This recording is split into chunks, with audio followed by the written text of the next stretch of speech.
नमस्कार, रामराम महाराष्ट्र न्यूज मध्ये आपले स्वागत आहे। छत्रपती संभाजीनगर ते अहिल्यानगर महामार्गाची दुरावस्था, जीव मुठीत घेऊन नागरिक करतात प्रवास। रस्त्याची ही दुरावस्था पाहून त्याला महामार्गाचा दर्जा द्यावा का? रस्त्याला इतके मोठे मोठे खड्डे असूनही अजून प्रशासनाला ते दिसत नाहीत का? खड्ड्यामध्ये पडून एखाद्याचा जीव गेल्यानंतरच प्रशासन जागे होणार का? एकीकडे देश विकसित झाल्याचे मानले जाते आणि दुसरीकडे अशी दुर्दशा, याला जबाबदार कोण? नवीन वाहन खरेदी करताना रोड टॅक्स घेतला जातो आणि तेच जर व्यावसायिक वाहन म्हणजेच कमर्शियल व्हेकल असेल तर वर्षाला रोड टॅक्स भरावा लागतो। एवढे टॅक्स भरूनही पुन्हा टोल आलाच। सामान्य जनतेची एवढी लूट करूनही उत्तम दर्जाचे रस्ते का बांधले जात नाही? रस्त्यांवर पडलेल्या खड्ड्यांमध्ये माती टाकून तात्पुरतं पाचेरं फिरवलं जातं। कालांतराने माती निघून जाते आणि पुन्हा जैसे थे अवस्था। टेंडरच्या नावाखाली मलिदा खाण्याची पुढाऱ्यांची सवय नागरिकांच्या जीवावर बेतत आहे का, असा सवाल नागरिकांनी उपस्थित केला। याला जबाबदार कोण? टेंडर देणारा सरकार, रस्ते बांधणारा कॉन्ट्रॅक्टर की रस्त्याने प्रवास करणारा प्रवासी?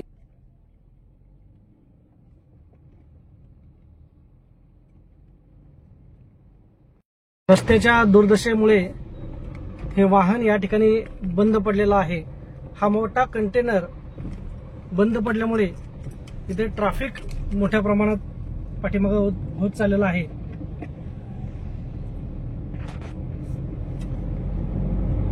अशा प्रकारची रस्त्याची दुरावस्था वेळोवेळी प्रशासनाने लक्ष न दिल्यामुळे होत आहे।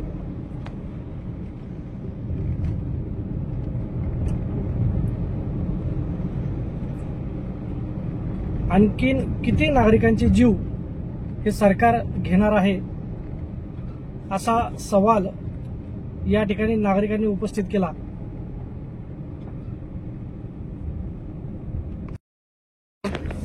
जोरात पाऊस सांगितला वाटतं। हा इकडे घ्यायला चालू आहे। हा तेच म्हणलं रस्ते तर पार सगळे खराब झाले।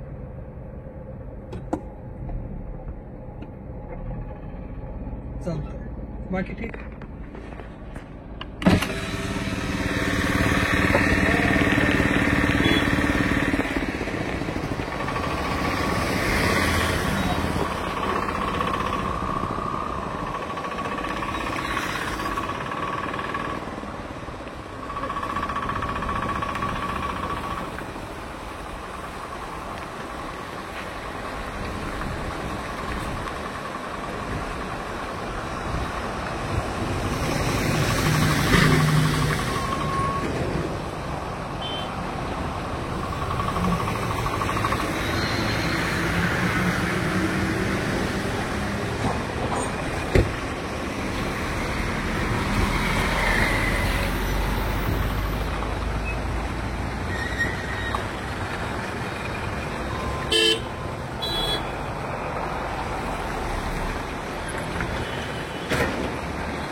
अशाच नवनवीन बातम्या पाहण्यासाठी आमच्या YouTube चॅनलला सबस्क्राईब करा.